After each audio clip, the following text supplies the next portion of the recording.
Ainda dá tempo? É o que se perguntam pais e mães carregando suas culpas e fantasiando uma relação totalmente livre de erros com seus filhos. É sempre tempo quando a gente quer. Mas o tempo serve para entender que nossas falhas são inerentes ao processo. Serve também para que consigamos nos perdoar por qualquer erro ou exagero. Serve para que possamos perceber o valor do recomeço. Serve para que olhemos para os nossos filhos e sejamos disponíveis para eles. Optamos pela construção de pontes seguras e não de muros intransponíveis. O tempo é rei para nos humanizar e fazer com que a gente entenda que sem sombra não há luz e que estamos aprendendo juntos a existir. Sou uma otimista incansável e acredito sempre na potência das relações. Acredito na força do perdão e do auto-perdão para que a gente caminhe mais leve, porque carregando pedra não se vai ao longe. Então, ainda dá tempo? Sempre é tempo. Começar algo novo nunca é exatamente fácil e o primeiro passo demanda um belo esforço. Acontece que vivemos numa era em que temos que saber de tudo, ter tudo pronto, na ponta da língua. Sentimos com muita frequência que não há espaço para falhas.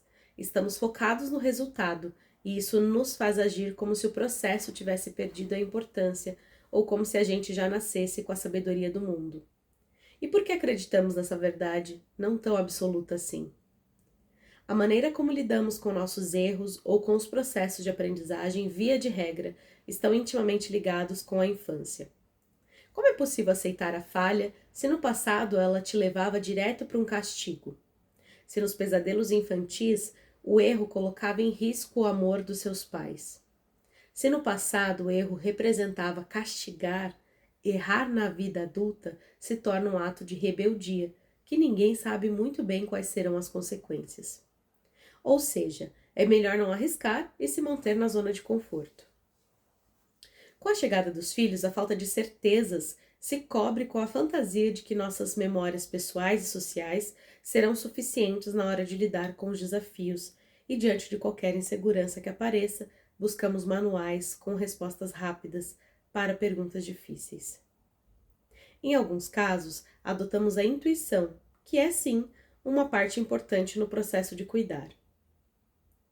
No entanto, ter apenas a intuição como guia pode não ser suficiente. Uma mãe que tenha lido tudo sobre o puerpério pode ser pega de surpresa quando se vê diante do turbilhão de emoções que eram, até então, teorias. Um pai pedagogo que se aprofundou no pensamento sobre educação também pode se sentir sem saída diante de um filho e seus processos de alfabetização. O exercício da parentalidade nos coloca frente a frente com nossas humanidades, nossas falhas e limitações, e o melhor jeito de atravessar temporadas difíceis com as crianças é se render ao aprendizado que acontece na prática, nas vivências e nas relações que serão construídas no caminho do conhecimento entre pais e filhos. Recentemente, mães, pais, cuidadores e cuidadoras passaram a buscar ferramentas para lidar com seus processos particulares na criação dos filhos, em meio a um mundo que apresenta complexidades maiores. O olhar que a psicologia trazia sobre as relações parentais ganhou outros contornos, e assim foram surgindo os novos profissionais para auxiliar as famílias. O principal papel desses profissionais da nova era das relações familiares é ajudar os adultos a fazerem as perguntas certas e encontrarem sozinhos as respostas. Questões como dar ou não chupeta, deixar ou não os filhos dormirem na cama dos pais, a hora certa de desfraldar ou quando desmamar, não têm resposta única, e cada família precisa se debruçar sobre as verdades que cabem em suas dinâmicas, porque só assim será possível sustentá-las. A criação dos filhos não obedece a uma receita e o que vale para um não, necessariamente vale para o outro. Uma vez que essas verdades são construídas sobre pilares de amor, cuidado, respeito e, mais ainda, sobre escolhas que serão possíveis de serem vividas, ainda que com algum esforço de todas as partes, elas serão indicadas ou indicadores dos melhores caminhos a seguir. A chegada de um filho é um momento de muitas transformações e rupturas difíceis de serem acomodadas internamente. Há uma despedida da vida de antes para que a gente possa nascer nesse papel de cuidador. E esse não é um processo simples nem visível. As sutilezas das mudanças podem levar um tempo até serem percebidas, mas um dia é inevitável que haja o confronto entre a ideia dos pais que imaginamos que seríamos com a materialidade dos pais que nos tornamos, ou ainda do filho que habita as nossas fantasias com aquele de fato que está na nossa vida. O confronto nasce dessas expectativas. Sem perceber, tentamos nos relacionar com as crianças de hoje do mesmo jeito que nossos pais faziam conosco no passado. Estamos olhando para trás e na nossa frente o futuro está implorando para ser visto e compreendido. O futuro é o seu filho e ele está te convidando para se tornar um aprendiz novamente. Colocar-se na postura de aprendiz é também um convite para se conhecer melhor, para inovar, para entender que você pode fazer as coisas de um jeito novo e diferente. Não precisamos ter medo de reaprender sobre o papel de pai e mãe. Deveríamos ter medo, na verdade, é de ficar estagnados no tempo, presos a verdades absolutas que não nos servem mais. Talvez você esteja se perguntando, mas por que devemos repensar as relações parentais agora, se chegamos até aqui com as referências do passado? Por que esse assunto é importante? A resposta para esse tipo de questionamento tão comum entre pais e mães, muitas vezes resistentes a processos de mudança, é simples. Não teremos alternativa. É dentro do universo familiar que se estabelece o jeito que vemos o mundo, e o mundo mudou. É a partir de pai e mãe que a gente se reconhece e ganha bagagem emocional para enfrentar a vida. E a vida agora nos pede autenticidade com a nossa essência. Escolher ficar preso a uma visão de educação antiga é estabelecer um cabo de guerra no qual todos saem perdendo. O futuro já não é mais um lugar previsível e a escolha de uma boa faculdade não garante o emprego dos sonhos. As habilidades emocionais de um adulto são hoje o seu principal diferencial e elas são formadas na infância. Estamos falando de empatia, flexibilidade, capacidade de cooperação, criatividade, inteligência emocional, entre outras. Diante deste mundo novo que se apresenta de forma tão assustadora e desconhecida, como faremos para preparar nossos filhos? O que podemos fazer por eles hoje que os ajudará a se sentirem seguros e capazes de enfrentar um mundo que pede com urgência que sejamos cada vez mais humanos? A resposta não está no curso da robótica, muito menos na escola bilíngue, está na construção de valores internos, que se dão a partir de relações familiares equilibradas, em que autonomia, autocontrole, autoestima, empatia, resiliência, amorosidade, capacidade de dialogar, de ouvir, de compreender e argumentar são construídas. E mais do que isso, são vividas diariamente. Estamos falando de uma base familiar consolidada no entendimento de que a criança não está ali para ser uma extensão do adulto e de suas expectativas. Ela é uma pessoa que merece respeito, acolhimento e, como pai ou mãe, preciso estar disposto ou disposta a oferecer isso para ela. Precisamos perceber que a infância não é um ensaio para a vida adulta, é o tempo de nutrir a alma, de não ter pressa nem agenda lotada. A infância é o grande presente da nossa existência e precisa ser preservado porque observa a criança se desenvolver. Para percebermos essas mudanças, te convido a fazer um exercício. Quais sentimentos te atravessam quando você pensa na sua infância? Como era a relação dos seus pais e como você se sentia? O que da sua infância é dor e o que é amor?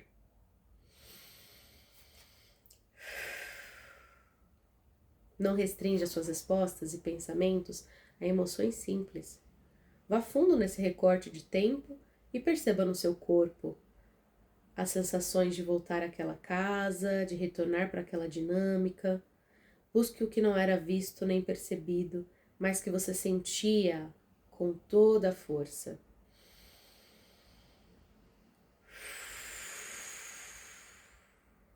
Entendo que muitos de nós têm a necessidade de proteger essa infância, porque o olhar analítico e profundo pode ser doloroso. Mas o objetivo aqui não é encontrar culpados ou apontar as possíveis falhas dos seus pais. É entender aquilo que foi passado de forma dita e não dita e que hoje se reflete na maneira como você se comporta e o que busca na sua vida de forma inconsciente. A morada das emoções é a infância, e são essas emoções que determinam a maneira como agimos, como nos percebemos e no que acreditamos. Quando crescemos, nos distanciamos desse tempo e deixamos de ver a conexão que ele tem com a nossa vida hoje. Nossos filhos nos devolvem essa oportunidade. Agora, para organizar as ideias e os sentimentos, sugiro que você escreva uma carta à dona dessas memórias. Ou seja, para a criança que você foi. O que você precisa dizer a ela?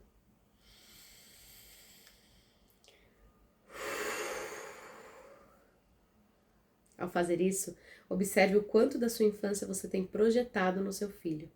Quantas dores, medos e inseguranças estão se transformando em heranças emocionais e quanto certos padrões estão se repetindo.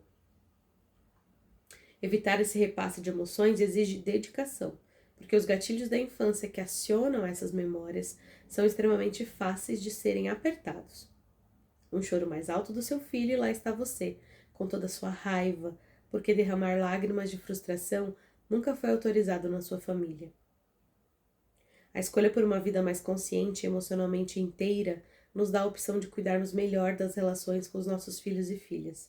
E isso acontece quando compreendemos a importância de se questionar, de agir de forma mais equilibrada, de encontrar caminhos para se comunicar que sejam respeitosos e sólidos. Ao olhar para nossa história com honestidade, podemos nos deparar com memórias nada agradáveis, recheadas de dor e ausência. Mas aqui não há espaço para julgamentos moralizantes, porque mergulhar nisso pode acabar te impedindo de mudar a relação com seu filho. Uma necessidade inconsciente de proteger pai e mãe nos prende a uma trajetória que não é nossa, e qualquer transformação nesse curso pode parecer um desmerecimento ao que eles conseguiram fazer. Honrar pai e mãe é reconhecer que eles fizeram o melhor que podiam com as ferramentas que tinham, e que, apesar de qualquer dor, eles nos deram o presente mais valioso que podiam, a nossa vida. Se o ponto de partida para a transformação que você busca é o questionamento, por que isso se mostra, uma ação tão pesada e difícil de encarar? Por que nossos incômodos nunca são suficientes para nos fazer mudar a direção? Porque temos uma enorme dificuldade de nos conectar com o que sentimos. A resposta está na relação com a obediência e a autoridade. Quando falamos em estilos parentais ou formas de educar filhos, temos frescas na memória relações baseadas na manutenção da ordem, no rigor dos castigos, nas pequenas ou grandes violências e muitas vezes no distanciamento emocional e afetivo. A distância emocional servia para manter a capa da autoridade ou a demarcação clara de quem estava no comando. Se pudéssemos pensar em uma frase para resumir esse modelo de relação, seria: criança não tem querer. Alguém aí lembra de já ter ouvido algo parecido? O que está no centro dessa dinâmica é o medo, mas disfarçado de respeito. É importante falarmos sobre isso porque tenho certeza que entre as coisas que você deseja para a relação com a sua criança interior, o medo não aparece, certo? A questão é que o medo é uma ótima ferramenta para a manutenção do controle. E com crianças costuma funcionar, ainda que tenha um preço emocional alto, tanto para pai ou mãe, quanto para o filho. O medo modela a nossa percepção sobre o amor e constrói diretamente o valor que acreditamos ter. Lembro de um momento muito decisivo da minha própria maternidade, quando era mãe apenas de uma criança, o João. Ele tinha 2 anos e havíamos mudado de cidade. Nesse tempo eu ainda não sabia o quanto as crianças eram capazes de perceber ou sentir emoções, e não olhei para com quanta coisa João estava precisando lidar. Os comportamentos desafiadores começaram a surgir, principalmente na hora das refeições, e eu ficando extenuada com os ataques dele à mesa. Era uma fase de transição, eu estava dedicada a ele, então a cada negativa que ele dava ao brócolis no vapor, eu tinha certeza de que era pessoal. Aquilo apertava o meu botão da rejeição e a cena não era nada bonita. Em um não tão belo dia, acabei explodindo um ódio que saltava dos meus olhos. Gritava que ele tinha que comer e o segurava com força, exigindo que a minha vontade fosse atendida.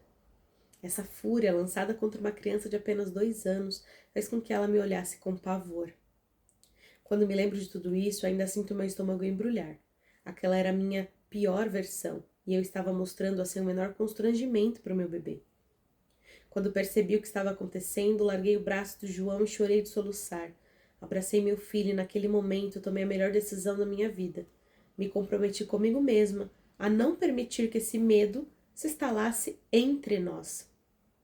A partir de então, todas as vezes que sentia a minha raiva tomar conta, me lembrava dessa cena para fazer esse sentimento se afastar e para me acalmar. Hoje, mais de 10 anos depois dessa temporada, posso dizer que cuidar da minha raiva é ainda um desafio, mas tenho muito orgulho do caminho que já percorri. Tomei essa decisão no instinto, sem qualquer material de apoio sobre o assunto. O fiz simplesmente porque não queria que João sentisse medo de mim. Não queria que isso moldasse a forma como ele me via e nem como ele se percebia. Não queria que ele deixasse de acreditar nele, e muito menos no amor que eu tinha para dar. No modelo de relação em que pai e mãe são autoridades máximas, a criança é silenciada nas suas emoções e opiniões. Não existe espaço para o diálogo porque falar já é uma ameaça e castigos e punições são ferramentas que garantem o domínio e o poder dos cuidadores. Existe uma busca constante pela obediência e uma expectativa em relação ao bom comportamento da criança. É interessante notar que esse desejo por filhos que obedeçam tem prazo de validade. Se pensarmos nos adultos que essas crianças serão, obedientes, com certeza, não será um adjetivo que trará orgulho para um pai ou para uma mãe. Imaginem só. Lucas se tornou um homem muito obediente e faz tudo o que sua chefe manda. Luísa é uma mulher que obedece aos comandos e pedidos dos seus filhos. Costumo ensinar aos meus filhos que eles não precisam obedecer a ninguém, nem mesmo a mim. Desejo e batalho para que a gente seja capaz de se respeitar e se ouvir, porque acredito nesse tipo de interação. Escolho confiar no que estamos construindo, ainda que seja novo e assustador em alguns momentos. A obediência carrega em si o silêncio e definitivamente não quero que meus filhos se calem diante dos seus valores. O experimento Milgrams, conduzido em 62, jogou luz sobre a obediência de uma perspectiva totalmente nova para a sociedade do pós-guerra. Interessado em entender a razão por trás das atrocidades cometidas pelos soldados do exército nazista, que não demonstravam qualquer remorso e sempre diziam que estavam apenas cumprindo ordens, Stanley Milgram mergulhou no estudo daquilo que até então era considerado uma grande virtude. Diante da morte de milhões de judeus, era muito fácil separar os homens entre bons e maus, mas o ser humano é muito mais complexo do que isso. A necessidade de atender às expectativas ou de seguir a orientação de figuras de autoridade de forma cega é capaz de levar pessoas comuns a cometerem atos de crueldade, sem o menor refletir sobre o que está sendo feito, abrindo mão de valores e crenças. Foram recrutadas pessoas interessadas em participar do estudo que avaliava a punição no processo de aprendizagem. O castigo em questão eram choques que começavam em 15 até 450 volts. Aqueles que aplicavam os choques não viam ou recebiam, mas podiam ouvir seus gritos. E, mesmo assustados ou incomodados com tudo aquilo, atendiam às ordens para continuar e seguir em frente. Os choques eram falsos e do outro lado do espelho não havia ninguém sendo eletrocutado. O resultado: 65 dos participantes foram até o fim com a tortura, e a conclusão foi que poucas pessoas têm ferramentas emocionais para resistir à autoridade e à pressão por obedecer. É como se seguir orientações sem questionar os eximite de qualquer culpa. Não acho, hoje, que o resultado seria muito diferente, isso é assustador. É interessante pensar que a necessidade de ter pedidos, ordens ou comandos prontamente atendidos pode colaborar para formar esse tipo de adulto. Abrir espaço para o diálogo e construir a noção de respeito e responsabilidade faz mais sentido, mas exige o sacrifício de desapegarmos do nosso ego e da necessidade de controle. Nós continuamos no próximo vídeo.